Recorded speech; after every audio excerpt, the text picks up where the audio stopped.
ఇది పార్ట్ 2 ఓకేనా.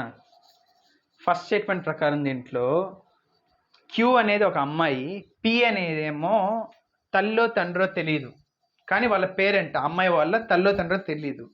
Second statement ప్రకారం పి అనేది ఒక తల్లో తండ్రి నార్మల్ తెలియదు, కానీ క్యూ ఉంది కదా వాళ్ళ కూతురు, పి వాళ్ళ కూతురు, ఆ కూతురు యొక్క బాబాయో పెదనాను, ఓకేనా, పెటర్నల్ అంకల్ అంటే.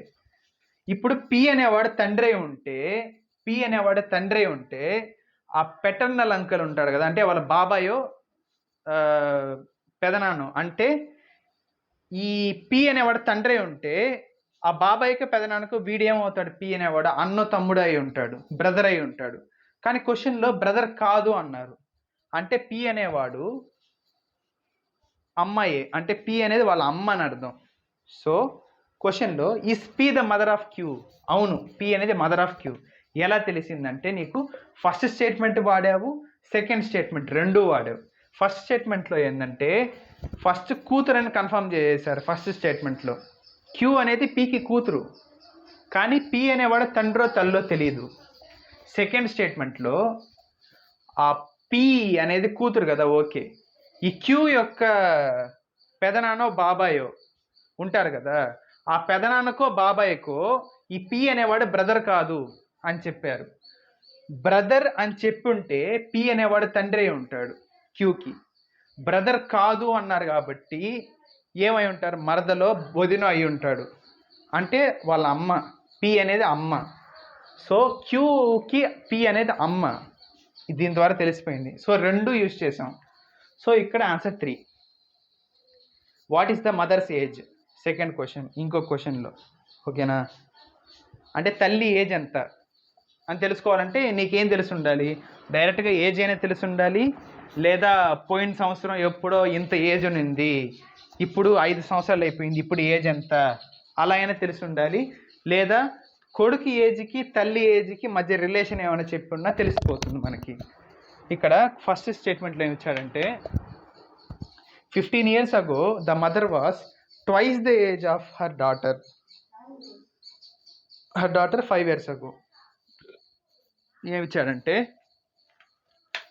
15 సంవత్సరాల ముందంట, ఓకేనా. ఒక్క నిమిషం, ఇది బయటకు వచ్చేసాను కొంపదీసి.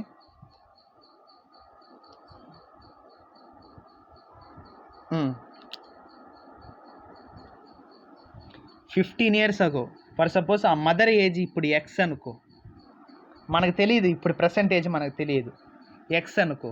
15 years ago అంటే 15 సంవత్సరాల ముందు ఎంత ఉంటుంది, ఎక్స్ మైనస్ 15.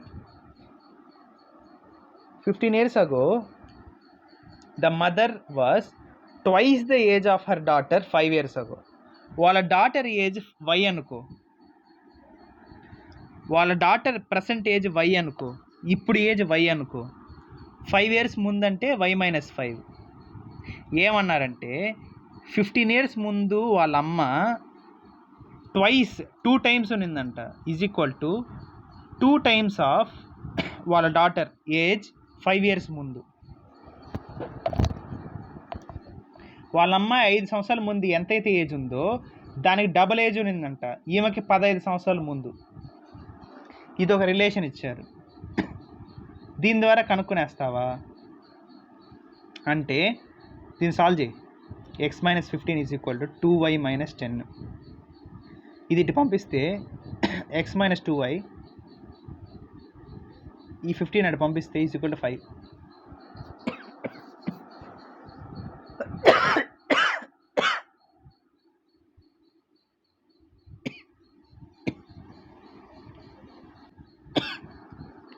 ఒక ఈక్వేషన్ వచ్చింది, ఈ ఒక ఈక్వేషన్తో నువ్వు కనుక్కోలేవు. ఇంకోటి చూడు,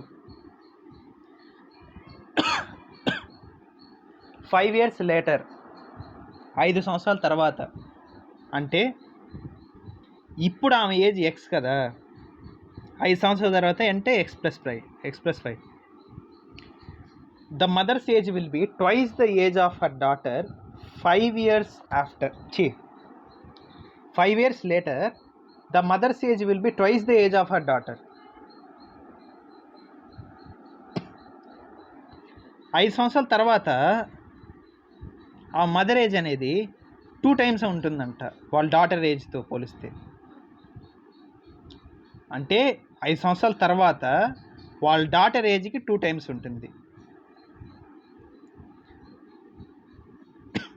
ఇక్కడ మీనింగ్ ఏంటంటే 5 సంవత్సరాలు అయిన తర్వాత ఈమె ఏజ్ కూడా y+5 అవుతుంది.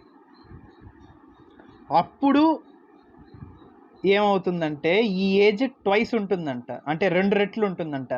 అంటే ఇప్పుడు ఏజ్ ఎంత ఉందో తెలియదు, 5 సంవత్సరాలు అయిపోయిన తర్వాత ఈమె ఏజ్ ఎంత ఉంటుందో ఇది 2 టైమ్స్ ఉంటుందంట ఇప్పుడు ఆ టైంలో వాళ్ళ కూతురు ఏజ్కి. దీన్ని సాల్వ్ చేయి. x+5 = 2y+10 something. ఇక్కడ కూడా ఒక ఈక్వేషన్ వస్తుంది. ఈ ఈక్వేషన్ సాల్వ్ చేసామనుకో xy వాల్యూస్ 2 వచ్చేస్తాయి, కనుక్కునేయచ్చు. కనుక్కోవాలంటే ఫస్ట్ స్టేట్మెంట్ వాడాలి, సెకండ్ స్టేట్మెంట్ వాడాలి, 2 వాడాలి. సో ఆన్సర్ 3 దీనికి. ఆన్సర్ వాడు అడగలేదు కదా సాల్వ్ చేయమని, మనకు తెలిస్తే సరిపోద్ది అంతే. చూసిన వెంటనే నీకు అర్థమైపోద్ది. ఒక రిలేషన్ని 2 రిలేషన్స్ ఇచ్చాడు, 2 ఈక్వేషన్స్ వచ్చాయని అంటే ఈజీగా అర్థమైపోద్ది, వచ్చేసిద్ది ఆన్సర్ అని. ఇంకో question, what was the percentage of defective items produced in the factory? ఫ్యాక్టరీలో ప్రొడ్యూస్ అయిన డిఫెక్టివ్ ఐటమ్స్ పర్సంటేజ్ ఎంత అని అడిగాడు. దానికి కింద 2 పాయింట్స్ ఇచ్చాడు. The ratio of defective items to the non defective items అంటే రేషియో ఇచ్చాడు రెండిటికి కలిపి 25:625. అంటే ఫర్ సపోజ్ దీని మీనింగ్ ఏంటంటే రేషియో అంటే ఎలా అంటే ఇప్పుడు 1000 ఏమో డిఫెక్టివ్ అనుకో, 5000 ఏమో నాన్ డిఫెక్టివ్ అనుకో, రెండిటికి రేషియో వేసామనుకో ఇది 1000 1s are 1000 5s are 1:5 ratio. అంటే ప్రతి ఒక్క డిఫెక్టివ్ ఐటమ్కి 5 నాన్ డిఫెక్టివ్ ఐటమ్స్ ఉన్నాయని అర్థం. ఇక్కడ 25:625 అంటే ప్రతి 25 డిఫెక్టివ్ ఐటమ్స్కి 625 నాన్ డిఫెక్టివ్ ఐటమ్స్ ఉన్నాయి. ఓకేనా? వాడు పర్సంటేజ్ అడిగాడు, ఎంత పర్సంటేజ్ ఉందని. ఫస్ట్ క్వశ్చన్ చూసిన వెంటనే నువ్వు ఈజీగా చెప్పేయచ్చు. సెకండ్ పాయింట్ దాకా పోను అవసరం లేదు యాక్చువల్గా.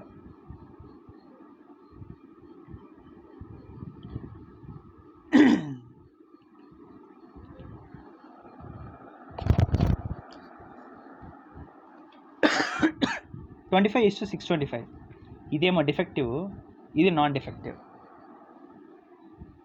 ఓకేనా? ఇది దీని రేషియో. కానీ ఇక్కడ సెకండ్ పాయింట్ కూడా మనకు కావాలి. పర్సంటేజ్ కావాలంటే నీకు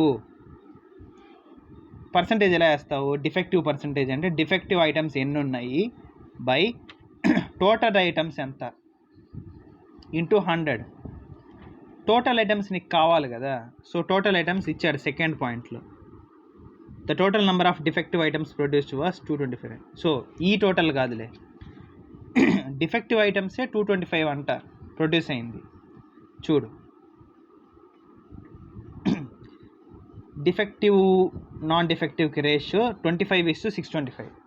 ప్రతి 25కి 625 నాన్ డిఫెక్టివ్ ఉన్నాయి, కానీ డిఫెక్టివ్ అనేది 225 వచ్చాయంట ప్రొడ్యూస్ అయ్యాయి. అంటే ప్రతి 25కి 625 ఉంటే 225కి ఎన్ని ఉంటాయి? ప్రతి 25కి 625 నాన్ డిఫెక్టివ్ ఉంటే ప్రతి ఒక్క దానికి 25 నాన్ డిఫెక్టివ్స్ ఉంటాయి. ప్రతి ఒక్కదానికి 25 ఉంటాయి. 25 1s are 25 25s are. ఒక డిఫెక్టివ్ ఐటమ్స్ ఉంటే 25 నాన్ డిఫెక్టివ్ ఐటమ్స్ ఉంటాయి. అప్పుడు 225 డిఫెక్టివ్ ఐటమ్స్ ఉంటే 25 × 225 నాన్ డిఫెక్టివ్స్ ఉంటాయి. ఓకేనా? 25 × 225 ఎంత వచ్చింది? ఇది 25 44 ఒక 11 55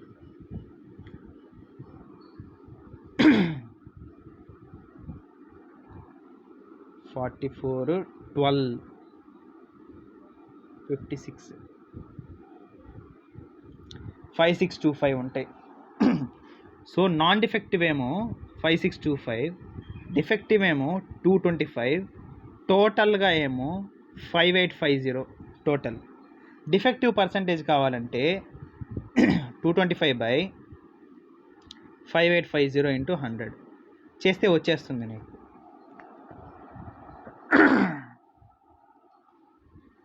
ఓకేనా?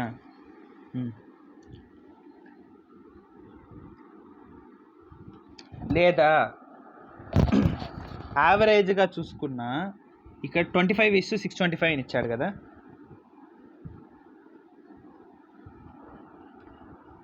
ఈ 25 ఏమో డిఫెక్టివ్,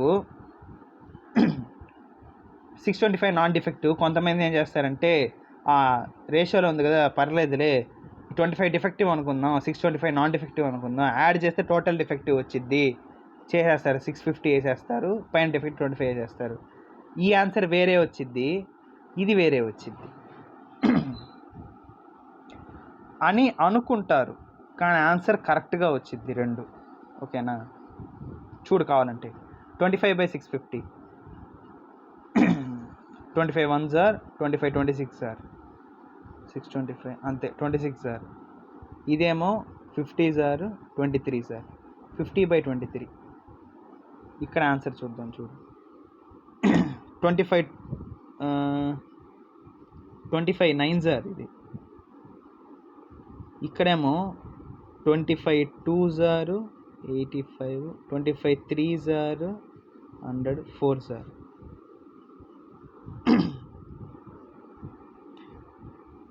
ఇక్కడ 9 1s are 9 2s are 9 6s are. ఇక్కడేమో 50s are 9 2s are 6s are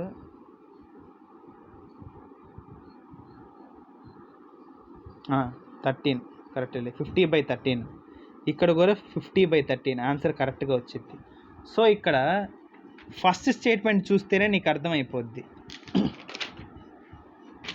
వాడు రేషియోలో ఇచ్చాడు అంటే 25 డిఫెక్టివ్ ఉంటే 625 నాన్ డిఫెక్టివ్ ఉంటాయి. ఓకేనా? అప్పుడు ఏంటంటే ఒక డిఫెక్టివ్ ఉంటే 25 నాన్ డిఫెక్టివ్స్ ఉంటాయి. నువ్వు దీని నుంచి కూడా నువ్వు పర్సంటేజ్ కనుక్కోవచ్చు. ప్రతి ఒక్కదానికి 25 ఉన్నప్పుడు టోటల్గా ప్రతి 25లో ఒకటి డిఫెక్టివ్, 24 నాన్ డిఫెక్టివ్. పర్సంటేజ్ ఇలానే వేసేయచ్చు, 1/25 ఇంటూ 100 ఇలాగే వేసేయచ్చు. 1/26 ఇంటూ 100, 100/26, అదే 50/13 వచ్చింది. ఇక్కడ ఫస్ట్ స్టేట్మెంట్ చూస్తే నువ్వు ఆన్సర్ చెప్పేయచ్చు, సెకండ్ స్టేట్మెంట్ చేసిన ఆన్సర్ వచ్చింది. కానీ ఫస్ట్ ఎత్తిన వెంటనే వచ్చింది కదా ఫస్ట్ స్టేట్మెంట్ ఆన్సర్, 1 సరిపోతుంది. ఓకేనా? ఆన్ చేసింది కదా. Next question. దీనికి ఎక్కువ టైం పెట్టాను కదా నేను, అది ఊరికి కన్ఫ్యూజ్ చేశాను అంతే నేను. Will it be Monday tomorrow? రేపు మండే అవుతుందా అన్న వెంటనే నువ్వు డైరెక్ట్గా చూసేసి ఈరోజు డేట్ పట్టి ఈరోజు సండే అనుకో, ఒకవేళ రేపు మండే అని చెప్పి ఆ మండే అని డైరెక్ట్గా ఏదో పెడితే అది రాసేయకూడదు. కింద పాయింట్స్ చూడాలి. First every Sunday is holiday, అది ఎవరికైనా తెలుసురా. అది రేపు మండేనో కాదని తెలియాలంటే ఈరోజు ఏంటని తెలియాలి. So first statement is waste. Today is not Sunday అన్నాడు. ఈరోజు సండే కాకపోతే రేపు మండే ఎలా అవుతుంది? రేపు మండే అవ్వదు కదా. సో సెకండ్ స్టేట్మెంట్ నీకు క్లారిటీ ఇచ్చింది, రేపు మండే కాదు అని. క్వశ్చన్ ఏమొచ్చాడు? Will it be Monday tomorrow? రేపు మండే అవుతుందా అని అడిగాడు. అవ్వదు అని చెప్తావు సెకండ్ స్టేట్మెంట్ చూసి. సో ఇది అయిపోయింది. Next question. If ABC are integers, ABC ఈ 3 ఇంటీజర్స్ అనుకో, ఇంటీజర్స్ అనే అన్నాడు, పాజిటివా నెగిటివా జీరోనా అని చెప్పాల.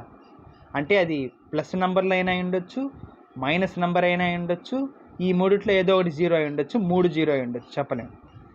And is a + b + c 3తో డివైడ్ అవుతుందా అని అడిగాడు. ఏబీసీ అనేది ఇంటీజర్స్ అంట. ఏబీసీ అనేది ఇంటీజర్స్. ఈ మూడిట్లో ఏదైనా ఒకటైనా పాజిటివ్ ఉండొచ్చు, 3 పాజిటివ్ ఉండొచ్చు, 2 పాజిటివ్ ఉండొచ్చు, లేదా ఈ దీంట్లో ఏదో ఒకటి నెగిటివ్ ఉండొచ్చు, 2 నెగిటివ్ ఉండొచ్చు, 3 నెగిటివ్ ఉండొచ్చు, చెప్పలేము. ఈ మూడిట్లో 3 జీరో అయి ఉండొచ్చు, చెప్పలేము. ఓకేనా? కానీ ఇవి ఇంటీజర్స్ అన్నాడు. వీటిని యాడ్ చేస్తే ఇది 3తో డివైడ్ అవుతుందా అని అడిగాడు. యాక్చువల్గా ఒక ట్రిక్ ఉంది.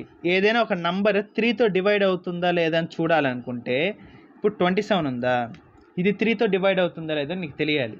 అప్పుడు 2 + 7 9 అయిందా, 9 అనేది 3 టేబుల్లో ఉందా, ఉంది. అయితే 27 అనేది 3తో డివైడ్ అవుతుంది అని అర్థం. ఓకేనా? ఈ విధంగా a + b + c అనేది 3తో డివైడ్ అవుతుందా అని అడిగాడు.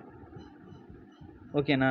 అప్పుడు దాని మీనింగ్ ఏంటంటే ABC రెండింటిని యాడ్ చేస్తే 3 టేబుల్లో ఏదో ఒక నంబర్ అయి ఉండాలి. చూద్దాం. కింద ఏమిచ్చాడు, a > b > c. ఏ అనేది పెద్దదంట, బి అనేది ఏ కన్నా చిన్నదంట, సి అనేది బి కన్నా చిన్నదంట. ఏ బి కన్నా పెద్దది, బి సి కన్నా పెద్దది అన్నాడు. దాంతో నీకేం అవసరం, 3తో డివైడ్ అవుతుందో లేదా కావాలి. సో ఫస్ట్ది పక్కన పెట్టు. సెకండ్ స్టేట్మెంట్లో ఏమన్నాడంటే a - b b - c 2 అన్నాడు. చూద్దాం. a - b b - c 2. దీన్ని చూసి ఇంకో రకంగా అనుకోవచ్చు. చూసానంటే చాలామందికి అర్థమెటిక్ ప్రోగ్రెషన్ గుర్తొచ్చింది.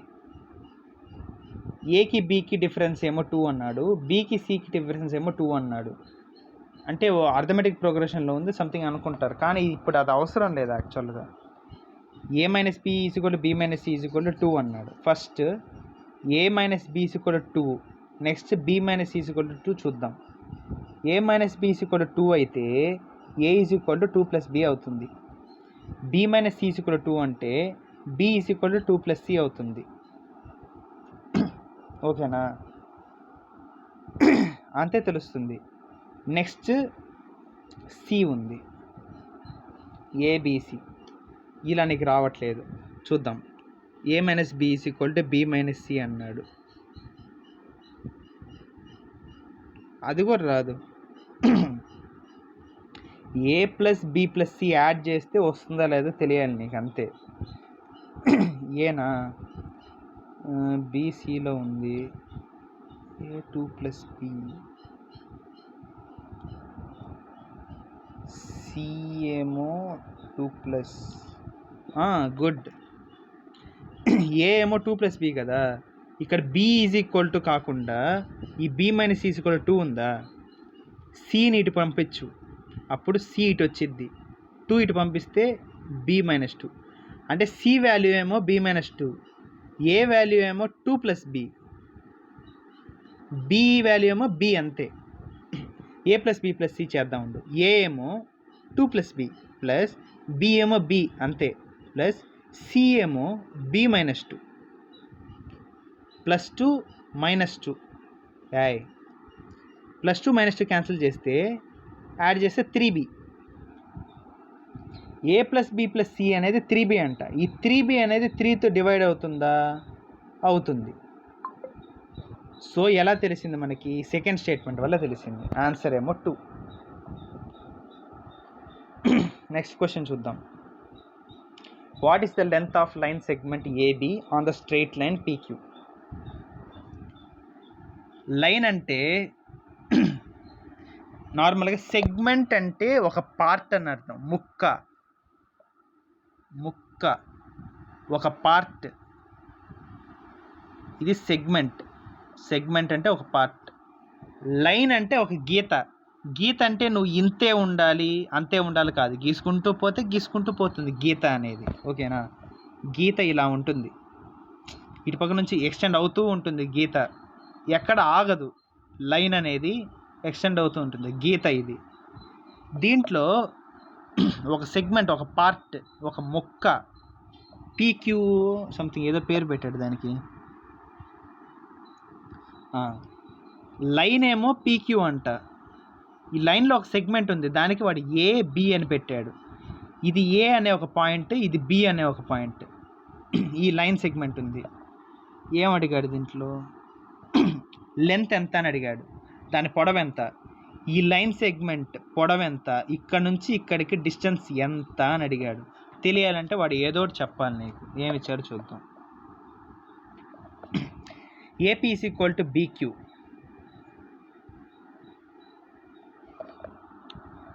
AP is equal to BQ is equal to 25 centimetres అన్నాడు.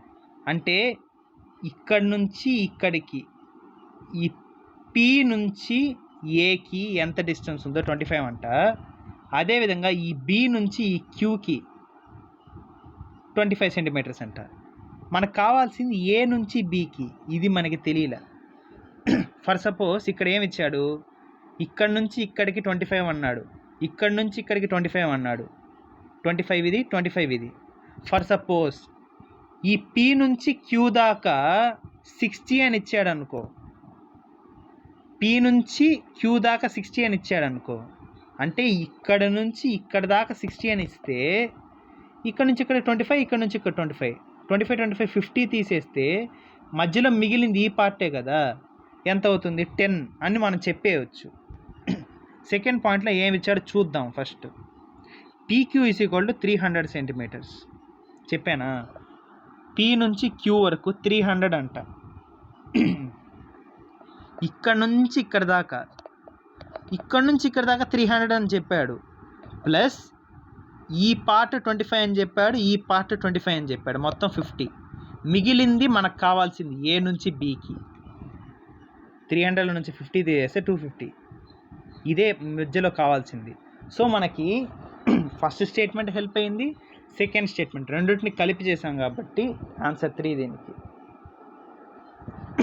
Next question, for real numbers ABC what is the value of A plus B plus C. ABC అనేది real number అన్నాడు, అంటే రేషనల్ నెంబర్ అయినా ఉండొచ్చు, irrational number అయినా ఉండొచ్చు. అంటే 1/2, 3/3, -1/2, 2/3, 1, 2, 3, 0, -1, -2 అయినా ఉండొచ్చు, square root of 2/3, square root of 5 అలా అయినా ఉండొచ్చు. ఏమి ఇచ్చాడంటే దీంట్లో ఏసీ ఈజ్ ఈక్వల్ టు 16 అన్నాడు, A into C, AC is equal to 16 అన్నాడు. కానీ A plus B plus C value మనకు చెప్పలేదు. కానీ ఒక విషయం, ఒక ఫార్ములా నీకు చెప్పాలి. జస్ట్ ఈ క్వశ్చన్కి యూస్ అవుతుందో లేదో నాకు తెలియదు, ఇది ఇచ్చాడు కాబట్టి నాకు డౌట్ వచ్చి చెప్తున్నా, ఓకేనా. A plus B plus C whole square, దీని formula A square plus B square plus C square plus 2ab plus 2bc plus 2ac. ఈ 2ac ఉంది కదా, అందుకే ఈ ఏసీ చూసిన వెంటనే నాకు ఇది గుర్తొచ్చింది. అంటే ఈ ఏసీ చూసిన వెంటనే ఈ ఫామ్లో గుర్తొచ్చింది. ఉపయోగపడుతుందో లేదో తెలియదు, చూద్దాం. సెకండ్ స్టేట్మెంట్ ఉంది కదా, సెకండ్ స్టేట్మెంట్లో ఏబిసిలు అనేది జామెట్రిక్ ప్రోగ్రెషన్లో ఉన్నాయంట. ప్రోగ్రెషన్ చాప్టర్ ఇంతకుముందు చెప్పాను, నీకు గుర్తుందో లేదో నాకు తెలియదు. ఏబిసి 3 జామెట్రిక్ ప్రోగ్రెషన్లో ఉన్నాయంటే దాని మీనింగ్ ఏంటంటే, ఏకి ఒక నంబర్ని మల్టిప్లై చేసామనుకో ఈ నంబర్ వస్తుంది, సేమ్ నంబర్ని ఈ బికి మల్టిప్లై చేసామనుకో ఈ సి వస్తుంది. అప్పుడే ఇది జామెట్రిక్ ప్రోగ్రెషన్ అని అర్థం. అర్థమెటిక్ ప్రోగ్రెషన్ అంటే ఏకి ఒక నంబర్ యాడ్ చేస్తే బి వస్తుంది, బికి సేమ్ అదే నంబర్ యాడ్ చేస్తే సి వస్తుంది. ఇది అర్థమెటిక్ ప్రోగ్రెషన్. జామెట్రిక్ ప్రోగ్రెషన్లో మల్టిప్లై చేయాలి, ఓకేనా. అంటే మీనింగ్ ఏంటంటే, ఇప్పుడు ఏ అనే ఒక నంబర్ ఉందా, ఫర్ సపోజ్ ఆర్ అనే ఒక నంబర్తో మల్టిప్లై చేసామనుకో నెక్స్ట్ నెంబర్ ఏఆర్ అవుతుంది, next number AR into R, AR square అవుతుంది. ఇప్పుడు ఈ 3 జామెట్రిక్ ప్రోగ్రెషన్లో ఉన్నాయి. అంటే ఏకి ఒక నంబర్ మల్టిప్లై చేస్తే బి వచ్చింది, ఏకి ఒక నంబర్ని మల్టిప్లై చేస్తే బి వచ్చింది, అంటే బి బై ఏ చేస్తే ఆ నంబర్ వచ్చేస్తుంది మనకి. అలాగే సి బై బి చేస్తే సేమ్ నంబర్ వస్తుంది, అంటే బి బై ఏ అదే నంబర్ కదా, సి బై బి అదే నంబర్ కదా, అంటే రెండు equal. B by A is equal to C by B. ఇప్పుడు దీన్ని మల్టిప్లై చేస్తే B square is equal to AC, B into B, B A into C AC, B square is equal to AC. AC value 16 ఇచ్చాడు, B square is equal to 16, B is equal to 4, ఓకేనా. B value 4 అని తెలిసింది, ఏసీని multiply చేస్తే 16 అని తెలిసింది. ఓకేనా? కానీ మనకు కావాల్సింది ఏంటి? A plus B plus C value ఎంత అని కావాలి అంటే నీకు బి స్క్వేర్ వాల్యూ 16 తెలుసు, ఇక్కడ ఏసీ వాల్యూ కూడా తెలుసు నీకు 16 అని. బి స్క్వేర్ 16, ఏసీ 16 తెలుసు, కానీ ఏ square C square 2ab 2bc తెలియదు. సో ఇక్కడ ఫస్ట్ స్టేట్మెంట్ యూజ్ చేసినా ఉపయోగం లేదు, సెకండ్ స్టేట్మెంట్ వాడినా ఉపయోగం లేదు అని మనం అనుకుంటాము. కానీ నువ్వు కరెక్ట్గా చూడు, ఇక్కడ B by A is equal to C by B ఒకే నంబర్ అన్నాం కదా, ఆ నంబర్ ఏంటో కనిపెట్టామనుకో ఏబిసి 3 వాల్యూస్ నువ్వు కనుక్కోవచ్చు. ఆ నంబర్ ఏంటి నీకు తెలియదు, కానీ బి వాల్యూ 4 అని తెలుసు, బి వాల్యూ 4 అని తెలుసు. ఇక్కడ చూడు, దీని బి వాల్యూ మాత్రం తెలుసు, ఏసీ వాల్యూ నీకు తెలియదు. ఏసీ ఈజ్ ఈక్వల్ టు 16 ఏమై ఉండొచ్చు?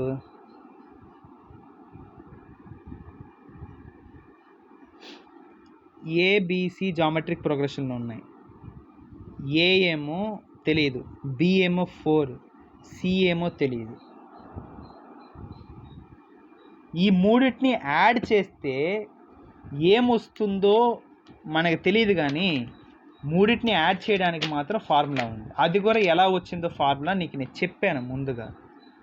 అంటే ఇప్పుడు అర్థమెటిక్ ప్రోగ్రెషన్లో కూడా sum of series, sum of arithmetic progression ఉండే నంబర్, దానికేమో 2a + n - 1 × d formula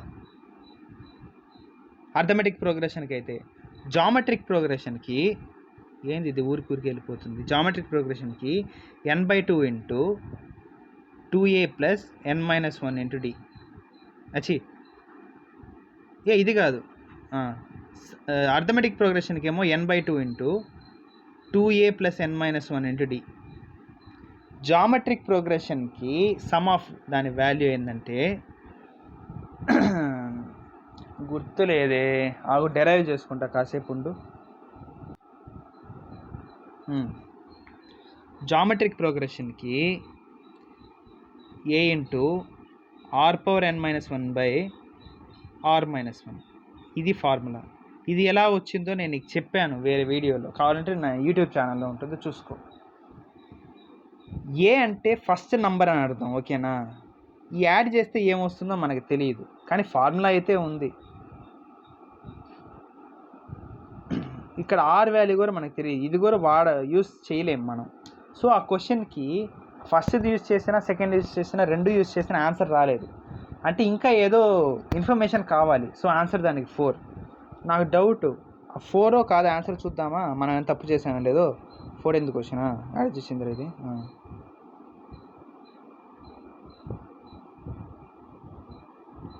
14th question 4 correct answer. మనం చేసింది కరెక్టేలే,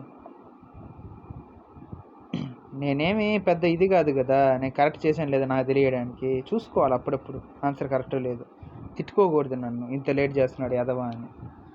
నేను ముందుగా ప్రిపేర్ అయ్యానా, ఇప్పుడే చూస్తున్నా పేపర్ని నేను. Next 15th question, in A intersection C is equal to pi. Is A intersection C is equal to pi అని అడిగాడు. ఇది సెట్స్కి సంబంధించింది.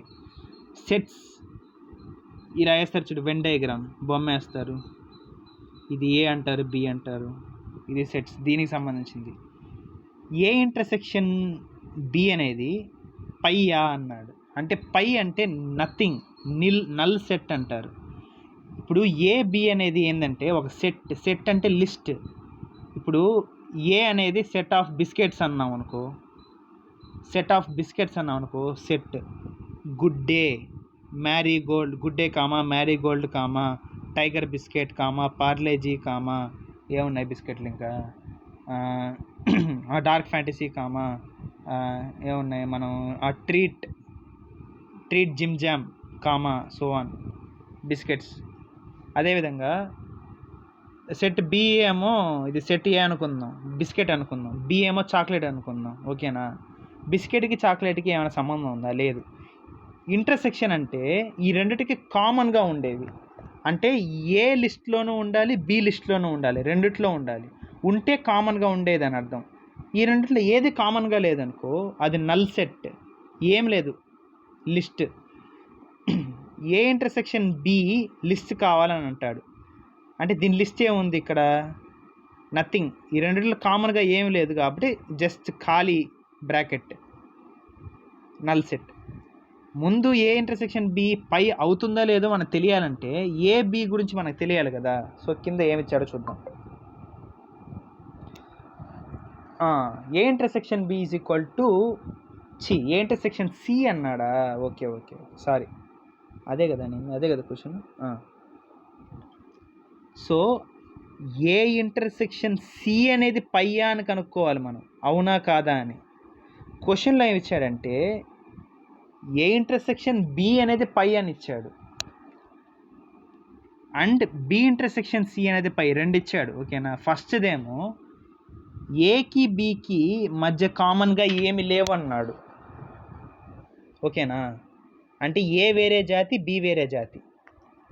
అదేవిధంగా సెకండ్ దాంట్లో దీన్ని యూజ్ చేసుకొని నువ్వు ఏ ఇంటర్సెక్షన్ సి పైయో కాదో చెప్పలేవు. సెకండ్ దాంట్లో బీకి సికి సంబంధం లేదన్నాడు, ఓకేనా. ఏకి బీకి సంబంధం లేదు, ఇది బిస్కెట్ ఇది చాక్లెట్ అనుకో, ఓకేనా. ఇప్పుడు బీకి సికి సంబంధం లేదు, ఇది చాక్లెట్ ఇది ఏమై ఉంటుంది, ఇది ఐస్ క్రీమ్ అనుకో. బిస్కెట్కి చాక్లెట్కి సంబంధం లేదు, చాక్లెట్కి ఐస్ క్రీమ్కి సంబంధం లేదు. అప్పుడు బిస్కెట్కి ఐస్ క్రీమ్కి సంబంధం ఉంటుందా? ఉండదు కదా. ఏ ఇంటర్సెక్షన్ సి కూడా పైయే అవుతుంది. ఏకి బీకి సంబంధం లేదు, బీకి సికి సంబంధం లేదు, అప్పుడు ఏకి సికి ఏం సంబంధం ఉంటుంది? ఉండదు కదా. అంతే. ఇది నువ్వు ఎలా చెప్పగలిగావు? ఫస్ట్ స్టేట్మెంట్ సెకండ్ స్టేట్మెంట్ రెండూ యూజ్ చేసావు, వచ్చేసింది answer 3. Next question, is the integer N divisible by 120? N అనేది ఒక ఇంటీజర్ అంట. ఇంటీజర్ అంటే ఏముండొచ్చు? -3 ఉండొచ్చు, +3 ఉండొచ్చు, 0 ఉండొచ్చు. అంటే ఎన్ అనే వాల్యూ 0 అయినా ఉండొచ్చు, నెగిటివ్ వాల్యూ అయినా ఉండొచ్చు, పాజిటివ్ అయినా ఉండొచ్చు. ఆ నంబర్ అనేది 120 అనే నంబర్తో డివైడ్ అవుతుందా అని అడిగాడు. అంటే ఈ నంబర్ని కనుక్కున్నాం అనుకో, ఎన్ అనే నంబర్ని, దాన్ని 120తో డివైడ్ చేస్తే అవుతుందా అని అడిగాడు. సో ఫస్ట్ స్టేట్మెంట్ చూడు, ఇది కొంచెం జాగ్రత్తగా చూడు, కొంచెం ఎక్కువ పెద్దవి వచ్చాయి. n is equal to k into k² - 1 into k² - 4 అంట. దీనిలో ఎక్కడైనా నంబర్ ఉందా? దీన్ని మనం సాల్వ్ చేస్తే ఏమైనా ఉందా? సో ఫస్ట్ ఇది చూసిన వెంటనే నీకు అర్థమైంది అస్సలు పనికిరాదని. సెకండ్ది చూడు, n ఇస్ డివిజిబుల్ బై 4 అంట, అండ్ 30 అంట. n అనేది 4తోనూ డివిజిబుల్ అవుతుంది, 30తోనూ డివిజిబుల్ అవుతుందంట. నువ్వు దీన్ని లాజిక్గా చూడు. వాడు క్వశ్చన్లో 4తో డివిజిబుల్ అవుతుంది అన్నాడు, అండ్ 30తో డివిజిబుల్ అవుతుంది అన్నాడు, కానీ 120తో డివిజిబుల్ అవుతుందని చెప్పలేదే కదా. చూడు లాజిక్గా చూడు, n అనే నంబర్ని 4తో డివైడ్ చేయొచ్చు అంట, ఓకేనా. ఫర్ సపోజ్ 4తో డివైడ్ చేయొచ్చు అంట, ఓకేనా. 30తో కూడా డివైడ్ చేయొచ్చు అంట. ఫర్ సపోజ్ ఏమనుకుందాం, n అనే వాల్యూ 30 అనుకుందాం ఎగ్జాంపుల్కి. 30తో డివైడ్ అవుతుంది, ఓకేనా. 30 4తో డివైడ్ అవుతుందా? అవ్వదు. అంటే 30 కన్నా పెద్దదే 60 అనుకో, n వాల్యూ 60 అనుకో. 60 అనేది 30తో డివైడ్ అవుతుంది, 4తో కూడా డివైడ్ అవుతుంది, కానీ 60 అనేది 120తో డివైడ్ అవుతుందా? 1s are 2s are. Normal answer రాలేదే, 1/2 వచ్చింది, 0.5 వచ్చింది. డివైడ్ అవుతుందంటే మీనింగ్ ఏంటంటే పర్ఫెక్ట్గా డివైడ్ అవుతుందా అని అర్థం. 240 అనుకో n వాల్యూ బై 120, కరెక్ట్గా 2 టైమ్స్ పోతుంది. ఇది డివైడ్ అవుతుందా అంటే, కానీ డివైడ్ అవ్వదు. కానీ క్వశ్చన్లో డివైడ్ అయ్యేటట్టు చేయాలని అడగల, అవుతుందా లేదా అని అడిగాడు. అవ్వదు అవుతుందో సంథింగ్, అవ్వదో అవుతుందో పక్కన పెట్టు. ఈ n వాల్యూ 60 అనుకో అవ్వదు, 120 అనుకో అవుతుంది, కానీ క్వశ్చన్ చూసిన వెంటనే ఇక్కడ నంబర్లు ఉన్నాయి కదా, 4తో డివిజిబుల్ అవుతుంది, 60తో డివిజిబుల్ అవుతుంది. అవుతుందో లేదో పక్కన పెట్టు, కానీ క్వశ్చన్కి మీనింగ్ ఏంటి? అవుతుందో లేదో తెలుసుకోవాలంటే నీకు 2 ఇన్ఫర్మేషన్లో ఏది యూస్ అవుతుంది? 2 యూస్ అవుతుంది. చూసిన వెంటనే ఫస్ట్ దాంట్లో నంబర్లు లేవు, అన్ని కేకేకే ఉన్నాయి. ఆ కేకేకేకేని కొట్టుకుంటూ వెళ్ళామనుకో, కేకేకేకేలన్నీ పారిపోతాయి. అది మనకు అవసరం లేదు. 2 దాంట్లో నంబర్లు ఉన్నాయి, చూసిన వెంటనే నీకు అర్థం అవుతుంది. So 2 answer. ఓకేనా? సో నెక్స్ట్ క్వశ్చన్, ఇది కూడా చూసుకో. For real numbers ABC. ABC అనేది రియల్ నంబర్స్ అంట. అబ్బా, రియల్ నంబర్స్ అంటే ఏమేమి ఉంటాయి? రేషనల్ నంబర్స్ ఉండొచ్చు, ఇర్రేషనల్ నంబర్స్ ఉండొచ్చు. రేషనల్ నంబర్స్ అంటే 1/2, -1/2, -3/2, -1, 0, 1, 2, 3, 4 ఏ నంబర్ అయినా ఉండొచ్చు. ఇర్రేషనల్ అంటే square root, cube root, 4th root, 5th root, అన్ని రూట్లు ఉండే నంబర్లన్నీ రావచ్చు. ఏబీసీ అనేది ఏబీసీ 3 రియల్ నంబర్స్ అంట. a-b² అనేది 0 కన్నా పెద్దదా అని అడిగాడు. నువ్వు కరెక్ట్గా లాజిక్గా ఆలోచించు. ఏ నంబర్కైనా ABC 3 real numbers, complex numbers కాదు. రియల్ నంబర్స్ అంటే ఆ నంబర్లు రూట్లో ఉండొచ్చు, దేంట్లో అయినా ఉండొచ్చు. ఇప్పుడు a-b ఉంది, a-b చేస్తే ఆ a-b వాల్యూ మైనస్ రావచ్చు, ప్లస్ రావచ్చు. ఫర్ సపోజ్ ఏబి వాల్యూస్, ఏ ఏమో 5 అనుకో, బి ఏమో 6 అనుకో, 5 - 6 -1 వస్తుంది.